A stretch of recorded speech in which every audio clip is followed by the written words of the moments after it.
Good morning, children.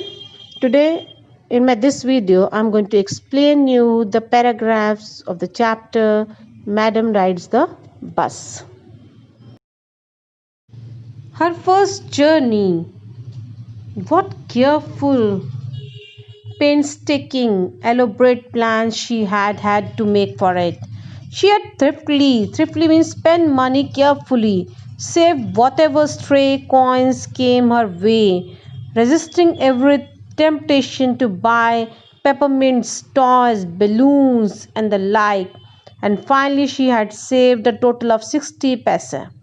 How difficult it had been, particularly that day at the village fair, but she had resolutely stifled, means suppressed control with determination. A strong desire to ride the merry-go-round, even though she had the money. In this paragraph, you will come to know that how Wali saved money for her bus journey. Undoubtedly, she had put innumerable amount of effort in planning and saving for her first ever bus journey. She planned for it, and it was a dream to ride for her. She resisted her every temptation, ranging from peppermints, toys, balloons to merry-go-round at the village fair. As the children, they are crazy about it. They love toys, balloons, and everything. But she just resisted her temptation.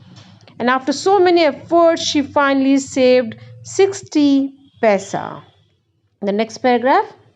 After she had enough money saved, her next problem was now to slip out of the house without her mother's knowledge.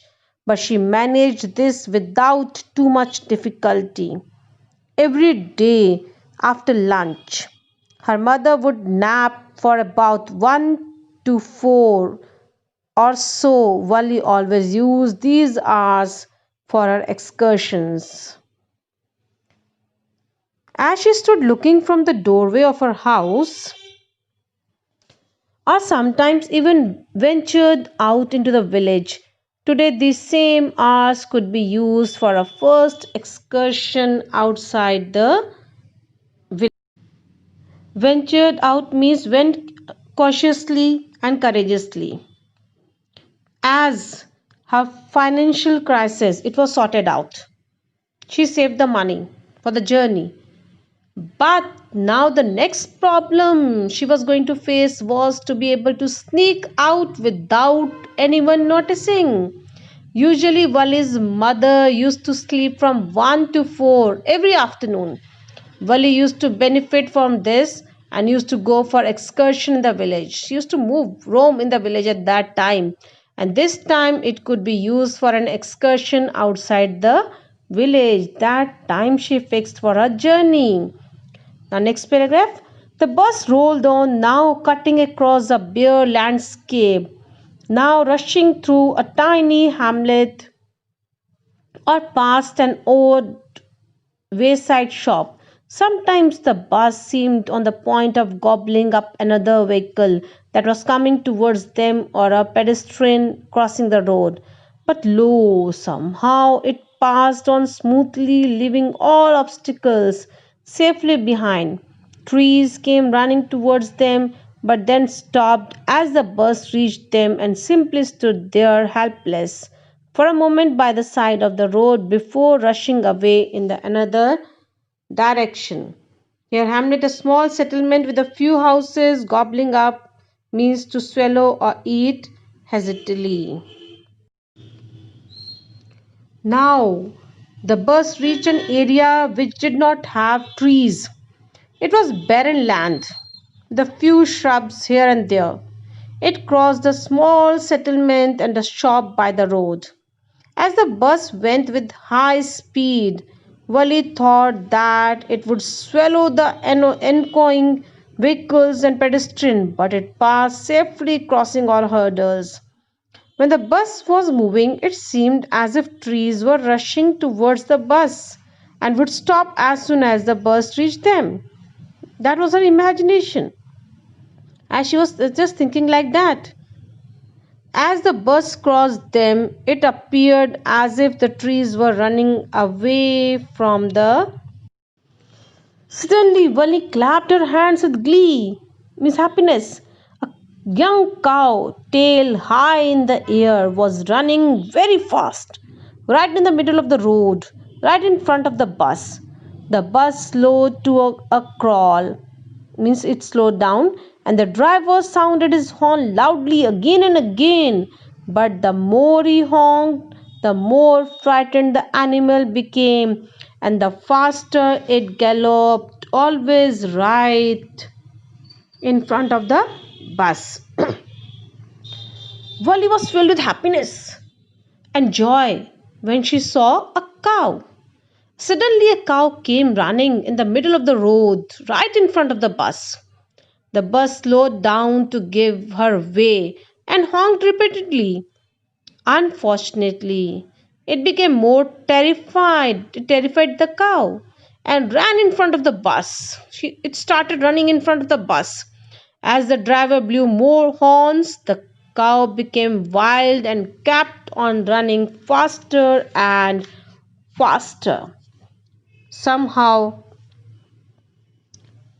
this was very funny to Wali.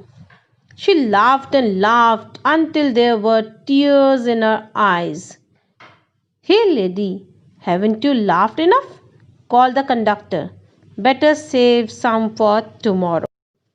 At last, the cow moved off the road, and soon the bus came to a railroad crossing.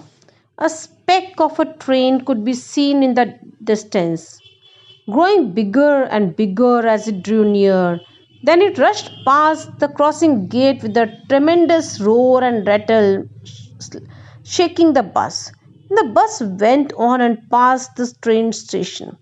From there, it traversed a busy, well lit shopping street and turning entered a wider thoroughfare. Such big, bright looking shops. What glittering displays for clothes and other merchandise. Merchandise means things for sale. Such big crowds. Struck dumb with wonder, Wally gaped at everything. Here, thoroughfare means a busy public road. Merchandise means things for sale. Railroad crossing means an intersection where a railway line crosses a road or path. Wally found the cow incident extremely humorous and laughed to the extent that brought tears to her eyes. She laughed and laughed. The tears started coming from her eyes. Again, the conductor teased her by telling her that it was enough for the day and she should save some laughter for the next day.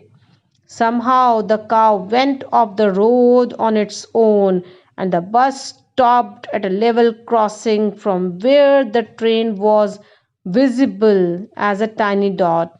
As the train came nearer, it grew larger. That Wally had seen first time. That when it was very far away, it was like a dot, and when it came near, it just grew bigger. And the train passed with a huge roar, huge sound, thus shaking the entire road and the bus along with it. The bus started moving and reached a narrow street now. And on taking a turn, it reached a wider road. Then it reached a wider road, and there were big and brightly lit shops on the road that displayed merchandise for sale. Wally was attracted towards all the lights and decorations. She glanced at each and everything. Next paragraph. Then the conductor, he asked, the bus stopped. Everyone got off except Wally. Then he asked Wally, hey lady, said the conductor, aren't you ready to get off? This is as far as your 30 paisa takes you. No, Wally said, I'm going back on this same bus. She took another 30 paisa from her pocket and handed the coins to the conductor. Why, is something the matter? No, nothing's the matter. I just felt like having a bus ride, that's all. Don't you want to have a look at the sights now that you are here? All by myself. Oh, I would be much too afraid. Greatly amused by the girl's way of speaking, the conductor said, "But you weren't afraid to come in the bus?" "Nothing to be afraid of about that," she answered. "Well, then, why not go to that stall over there and have something to drink?" "Nothing to be afraid of about that either." "Oh no, I couldn't do that." "Well, then, let me bring you a cold drink." "No, I don't have enough money. Just give me my ticket, that's all." "It will be my treat and not cost you anything." "No, no," she said firmly. "Please, no." The conductor shrugged and they waited until it was a time for the bus to begin the return journey. Again, there weren't many passengers. Now, the bus it arrived at the destination, and everyone except Wally deboarded the bus. She was sitting in the bus only. The conductor informed her that this was the last stop, and just then she took out another 30 paisa from her pocket to buy a ticket back to village. She expressed that she only intended to take a bus ride, nothing else, and upon being asked to wander nearby, she told him that she was too afraid for that. She didn't want to go. Conductor, while maintaining this nature all throughout the journey, replied by saying that she wasn't afraid to travel alone in the bus without anyone's help. Then why was she afraid of?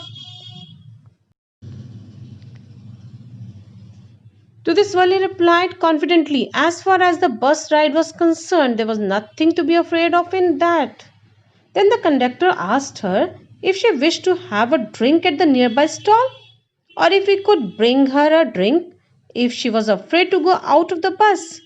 But Wali told her that she didn't have enough money.